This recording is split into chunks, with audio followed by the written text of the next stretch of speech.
Ladies, summer 26 is coming. So if you're skipping cute swimsuits to shop the cover-ups, listen up. Start Almaced now and trim your figure the healthy way. Almaced is a superfood protein shake that can help you shed up to 9 pounds a month. Almaced naturally unclogs the liver, optimizes metabolism, and preserves muscle mass while you lose weight. Lose the weight while you gain self-confidence with Almaced. Go to almaced.com. That's ALMASED.com. This is Radio Metropolis.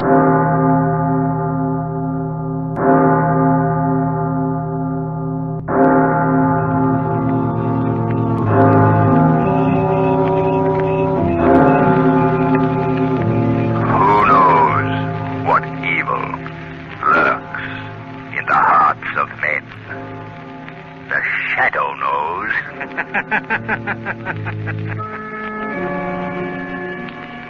Your local blue coal dealer presents The Shadow. These half-hour dramatizations are designed to forcibly demonstrate to old and young alike that crime does not pay.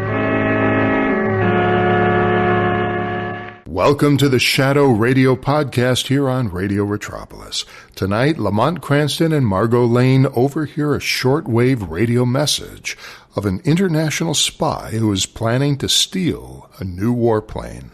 This is called Sabotage by Air from March 5th, 1939, here on Radio Metropolis. As our story opens, we find Lamont Cranston with his friend Margot Lane in his apartment, busily turning the dials of a shortwave radio receiver. Margot, a few nights ago, I came across a very peculiar noise on the radio. Couldn't figure out what it was, so I got my recording set out tonight, and I'm going to make a record of this strange broadcast. Yes, I remember when you first got the recorder. We recorded everything we could think of. It was a lot of fun. Yes, particularly our duets. Well, listen, there it is. Start the machine. We'll record it right now. The oddest thing I've ever heard. It doesn't make any sense. I can't make head or tail out of it. Doesn't sound like a human voice, and yet it's... Wait. I'll play our recording back on the phonograph. See now, wait a minute. There. Can you make it play slower? We might be able to analyze it better. Oh, yes, I'll slow it down.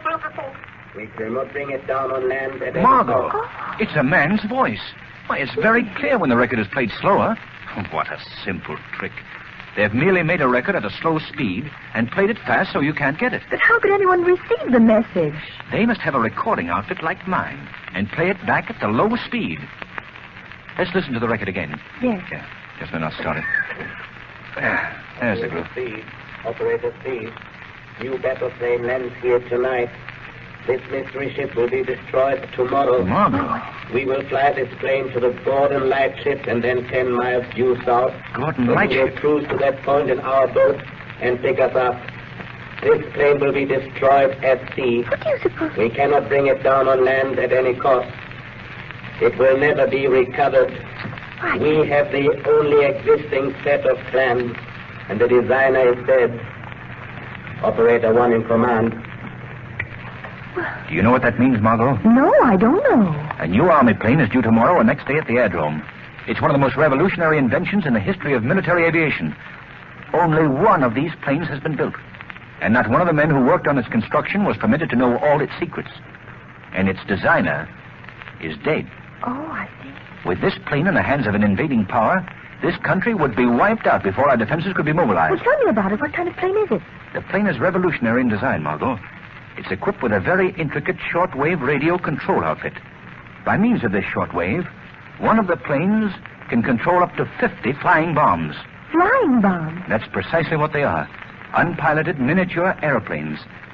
They're extremely fast, can be directed by the mothership at any target, from a speedy bombing plane to an army tank or battleship. As far as I know, they've only built 3 or 4 of the flying bombs. We have so little to work on. What can we do? We've got to find the shortwave station that broadcast that record. But how can we ever find it?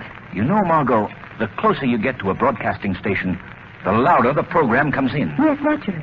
In my car, I have a simple device with a needle and dial that shows accurately when you're getting near a radio transmitter. With the aid of that device, Margot, we are sure to find that station.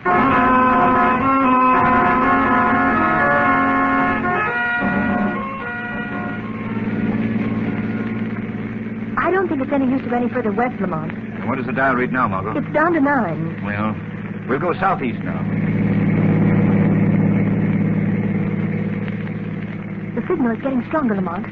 The dial reads 20 now. Good. Covered every inch of the city. There must be a road that goes further east from here. Well, the only place I know east of here is Robbers Reef. Do you think it could... Oh, it couldn't be out there. Why, there's only an old tumble-down house on the reef. I think you've hit it, Margot. How do you get there? There's an alley between a couple of these buildings here that leads out onto a sort of short, narrow sandbar connecting the mainland with the end of the reef. Is that it there between those old buildings? So hard to see in this fog. There. Yes, that must be it. We'll try anyway.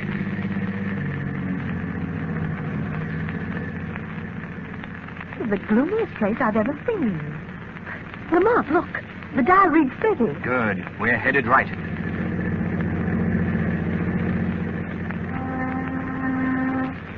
Margot, I'm going to stop here. Now, you stay in the car. Keep the doors locked till I come out of the house. Please don't go in there, Lamont. I won't, Margot. But I think the shadow will pay a call.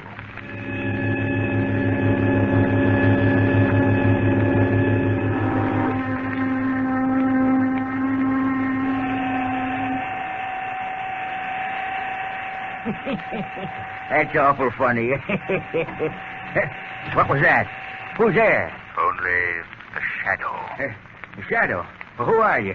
Where are you hiding? I can't see you. I'm hiding in the shadows, where no man can see me. What'd you come here for? What do you want? I came to listen to you play that record you have in your hand. You can't do it. Nobody can hear these records, not even my son. Your son? Yes, this is his shortwave radio set. He lets me run it when he's at work nights. Did you make these records? You think I'm crazy? Of course not. Well, I don't even make sense. Some darn fool pays me $5 to play them on the air.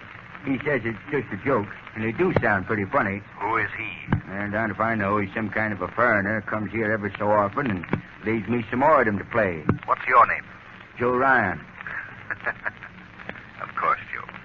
I knew you, and all about these records. I was just testing you. Yeah. You and I are going to play a joke on our friend. I'll bring a record here in a little while, just like one of his. And I'll pay you $10 to play it in place of the one you've got there. He'll think it's a great joke. $10. You're twice as much of a darn fool as he is. What do you mean? You're paying me just twice as much. That's why. The joke's on you. Yeah. He'll think it's very funny, too.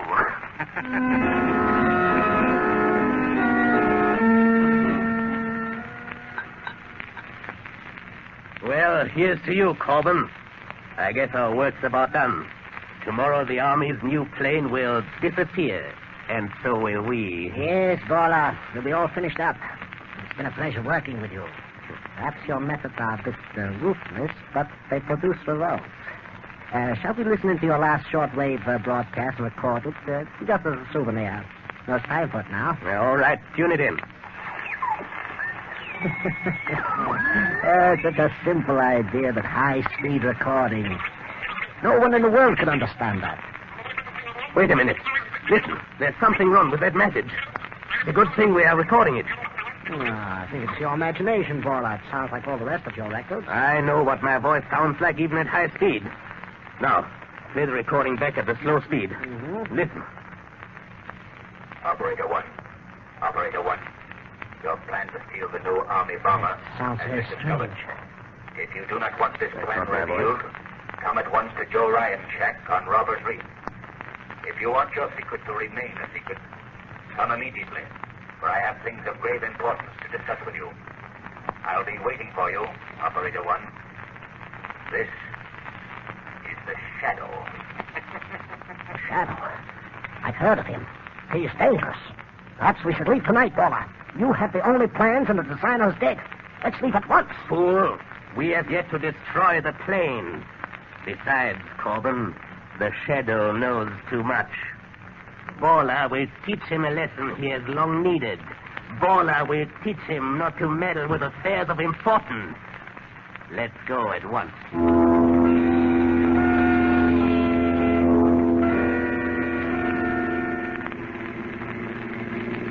Don't drive so fast, Corbin. This fog is pretty thick. But you told me to hurry. Yes, but it would be a pity to disappoint the shadow. Put out your headlights, Corbin. We turn on to Robbers Reef here. All right. Drive slower, you fool. I'm just barely creeping. No, we can't take any chance on any accidents now. Look, what's that? Right ahead of us. It's a car with no lights. Car with no lights. Coming in from Robbers Reef. It must be the shadow. Quick, Corbin, steer out of its way. I can't without going into the bay. It's going to hit us. Look out! Are you all right? Yes. Fortunately, we're both going very slowly. That's somebody getting out of that car. Stop where you are before I shoot. Corbin, flash a light on his face. It's a woman. I thought it was our friend, the shadow. What are you doing out here, young lady? I lost my way. And why are you driving without lights? Well, I thought I could see better that way in the fog. I don't believe you. Corbin, look in the car and see if there's anyone else. Yeah. Perhaps you brought someone out to Robbers Reef. Young I don't lady, know what you're talking about. I tell you, I lost my way. Well, we'll soon find out. You are coming with me. No one else in the car, boy. Good, Corbin. I'm sure there's nothing the matter with the cars.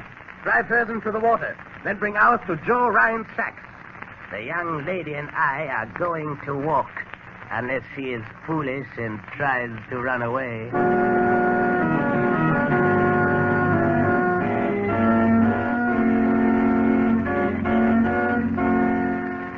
Hello, I'm Bruce Fabrizio, inventor of Simple Green. As you get ready for spring cleaning, trust Simple Green to get the job done right. Simple Green's concentrated cleaning power handles tough messes in every room of the house. And Simple Green is EPA Safer Choice certified, so it's recognized for safer use around people, pets, and waterways. I am so certain you'll love Simple Green. If you're not 100% satisfied, I'll refund your money. Visit us at simplegreen.com.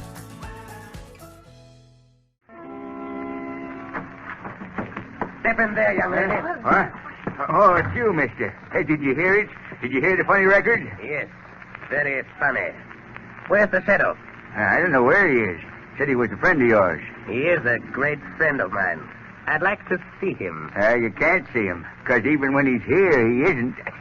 He just talks to you. You're a fool, old man. Now, young lady, suppose you tell us what you know about the shadow. The shadow?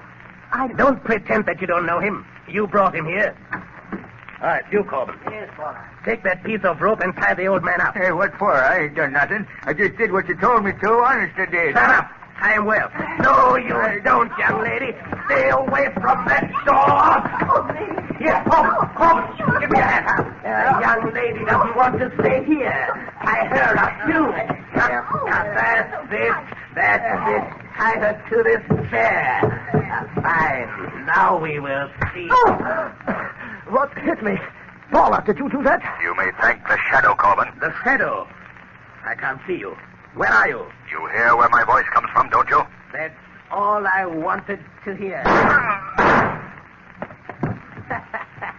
I guess the last laugh belongs to Balla. It was too easy. Come, Corbin. We must get to the aerodrome. We have work to do. Come, Corbin. Hurry.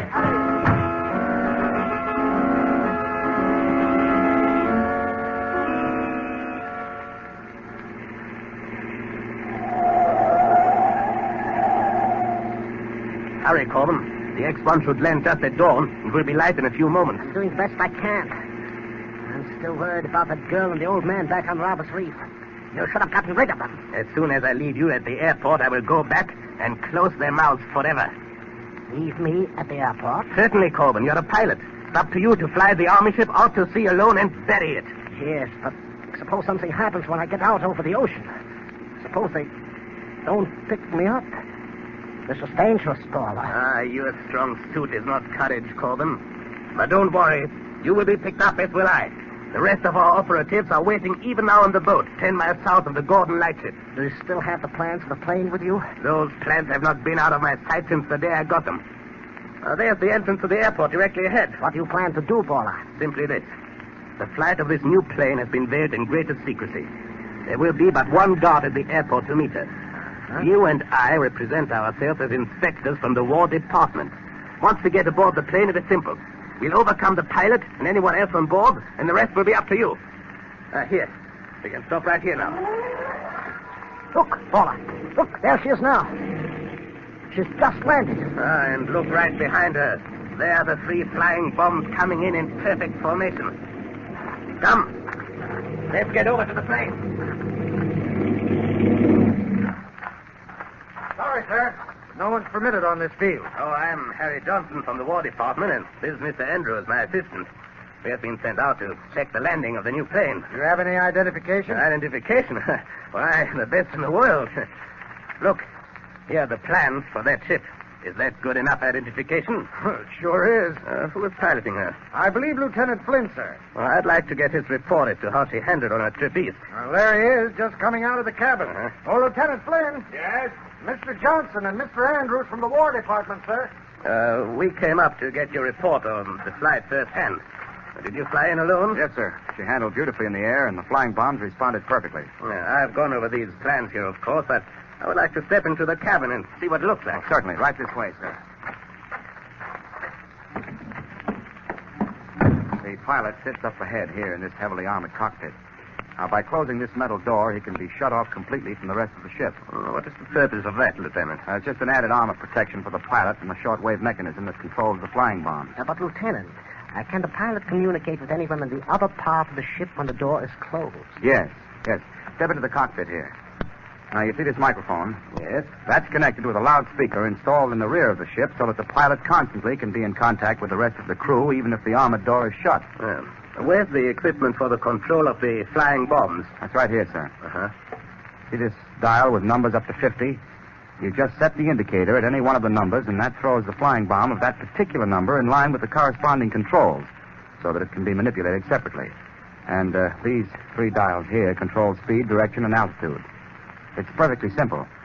Is there anything more I can show you, sir? No. You have been a great help, Lieutenant. What is that switch in back of us? Oh, this? Well, that's the... Oh! All right, Corbin, take off immediately. As soon as you get in motion, I'll push the pilot out and jump out myself and tell the guard that you are running away with the ship. There. There he goes.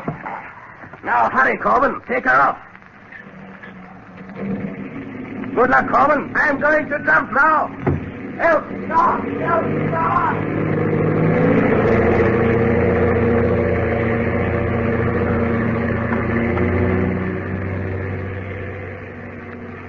Well, Corbin, your plan has worked perfectly. Up to now. What? Who said that? The Shadow. But how did you get here? I came with you in the car from Ryan's shack on Robbers Reef. You cannot escape from the Shadow. But Paula killed you. No. He only shot at my voice. Where are you now?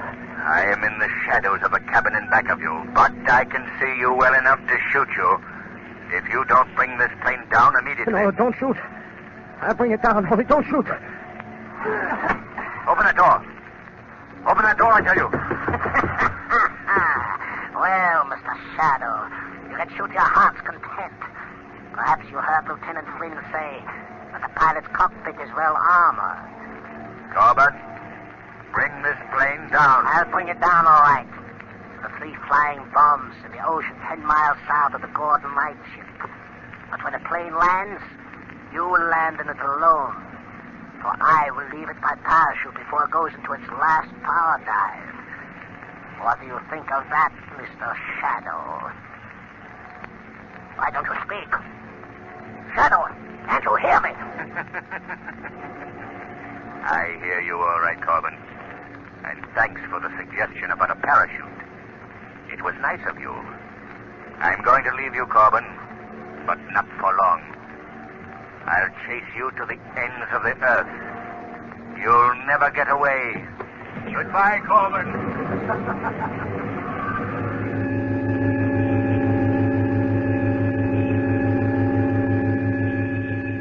What's the matter with those mechanics? Can't they get that pursuit ship started? Look at that plane gain altitude. Take it easy, Lieutenant Flynn. The mechanics are warming it up as fast as they can. How's your head? You got a nasty crack. It's all right. Wait till I get my hands on that guy. Where did the other one go to? In the excitement, he ducked into a car and beat it. You sent out a police call? Sure, first thing. Hey, look. Look. Someone just bailed out of the ship. Oh, that's funny. The parachute's opening, but I can't see anybody. That's the darndest thing I ever saw in my life. Look, the number 1 flying bomb is diving for the parachute. Will it explode if it hits the parachute? Once the firing mechanism is released, it'll go off if it hits anything. Oh, my Lord. It just missed the parachute. And it's diving. It's diving straight towards us. It's out of control. Quick! I cannot...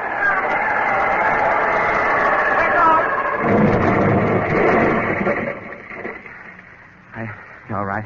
Yeah, but boy, I hate to be any closer. What happened to that parachute? It came down right in back of us. But I still can't see anyone. Well, I can't stop now. I gotta take off and force that guy down.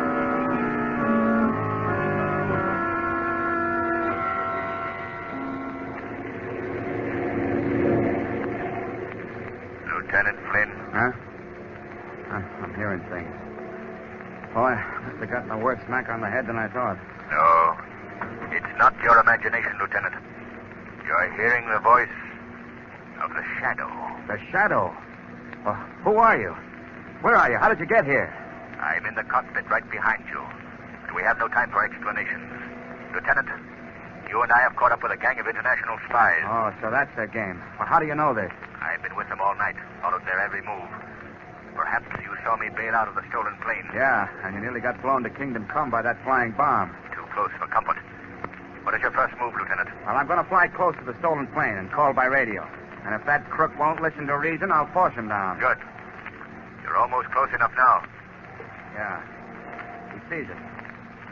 Look, one of the flying bombs is turning. It's heading right for us. Can you turn out of its way? I'll try.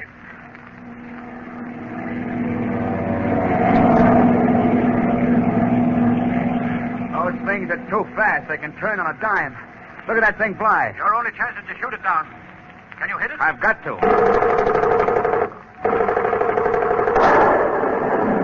shooting, Lieutenant. My lord.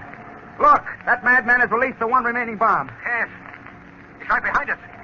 Our only chance is to put this plane into a power dive. Here goes.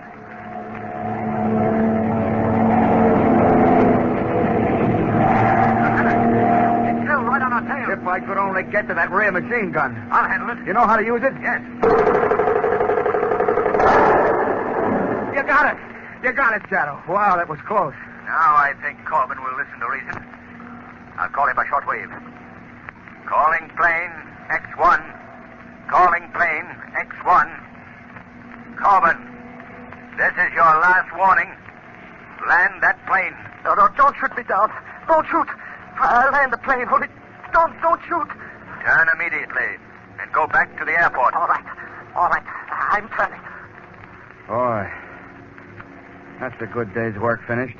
For you, but not for me. Now, what do you mean, Shadow? There are several things left undone. The Coast Guard must be instructed to pick up a boat 10 miles south of Gordon Light. It has Baller's operatives on board. Oh, we can do that right now. As soon as we see Corbin safely landed and in the hands of the guards, you must fly me to Robbers Reef. Baller's headed there and he must be captured. I'll call the ground at once and have the police notified to follow up.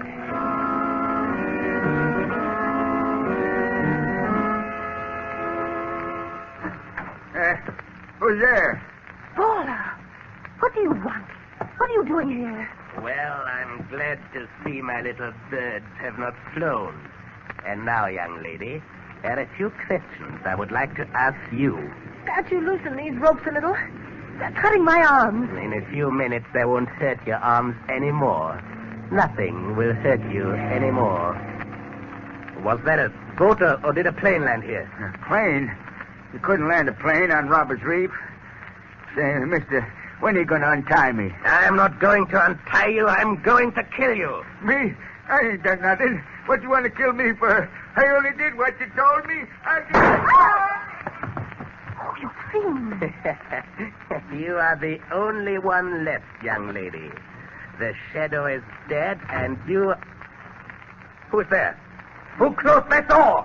The Shadow. But the Shadow is dead. No, Baller, the Shadow is not dead. Put that gun away.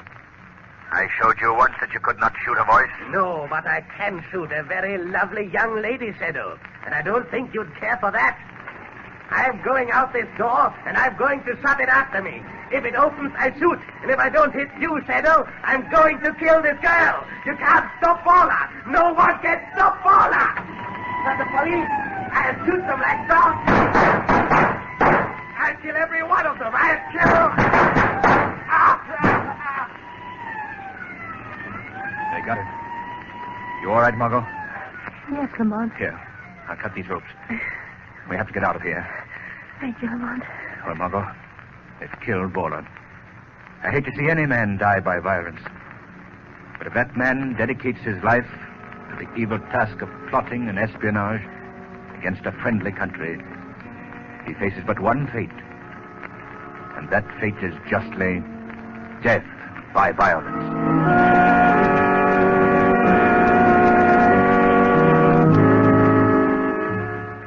Today's program is based on a story copyrighted by the Shadow magazine. All the characters and all the places named are fictitious. Any similarity to persons living or dead is purely coincidental. The Shadow magazine is now on sale at your local newsstand.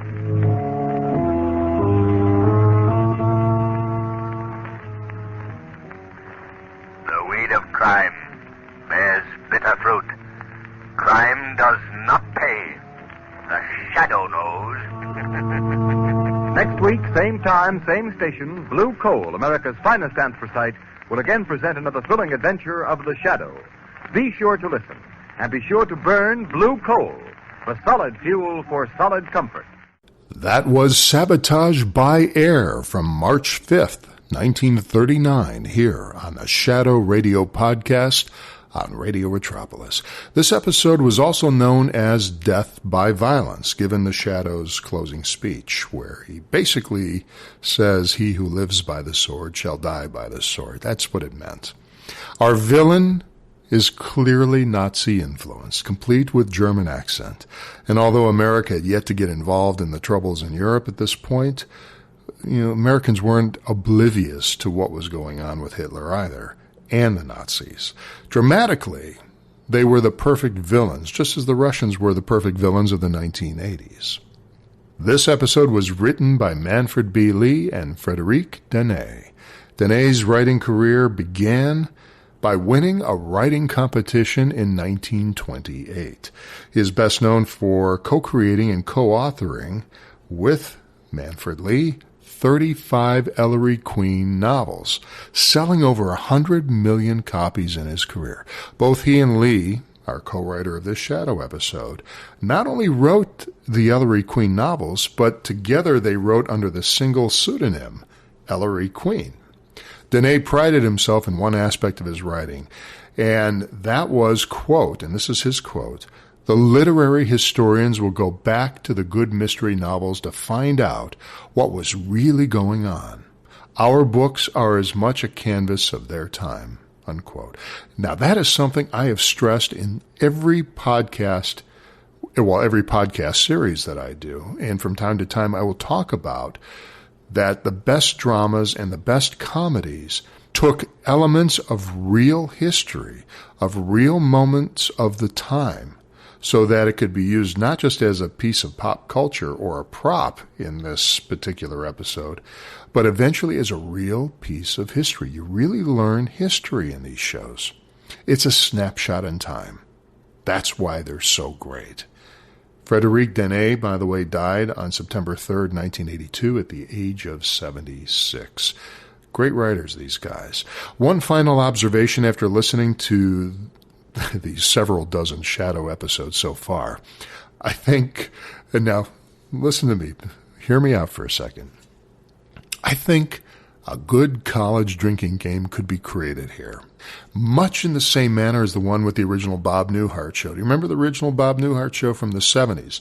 Not the one he did in the 80s, which was also great, but the one in the 70s where he played the psychologist. Suzanne Plachette was his wife. They lived in a Chicago condominium. And the whole premise of that game was called Hi Bob, which means anytime a character said Hi Bob, which was literally every new scene when a character came in, Hi Bob, hey Bob, you had to take a shot. That was the premise. And ultimately, and I don't really need to say this, inebriation soon followed. And hopefully you weren't driving anywhere at that point. So you stay in your dorm and you play the game, or you stay in your fraternity. Sororities weren't playing this game. These were guys that were playing these games. Well, in The Shadow, the classic repetitive line is the question, the shadow. Have you noticed that? Every time the shadow appears, he always takes his target by surprise at first, and then announces after a very long pause, he says, I am the shadow. And immediately following that, first of all, he says it as if it's some major dramatic reveal. I think we know who he is. But the moment he says that, that almost universally prompts each villain in each episode to immediately respond with the question, the shadow. As if you know him, but you don't know him. So maybe that would be a great game. Give it a try. Do it with friends at your house, your apartment, wherever you happen to be. Make sure you're not driving anywhere afterwards.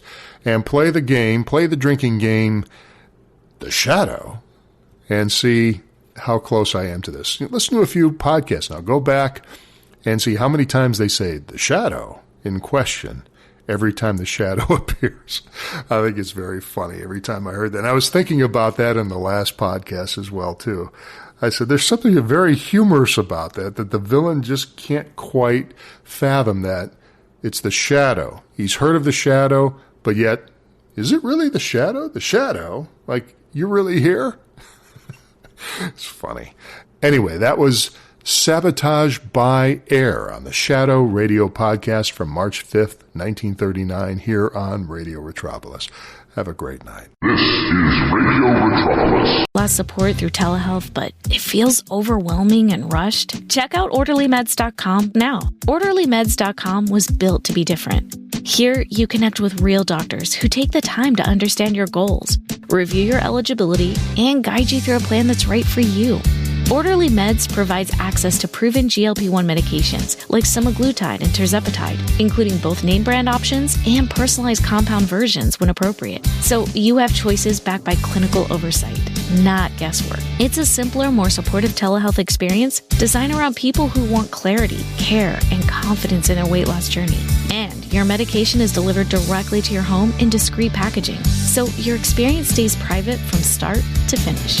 Do your research, ask the right questions, then visit orderlymeds.com/podcast for an exclusive offer. Again, that's orderlymeds.com/podcast. Individual results may vary, not medical advice. Eligibility required. See site for details.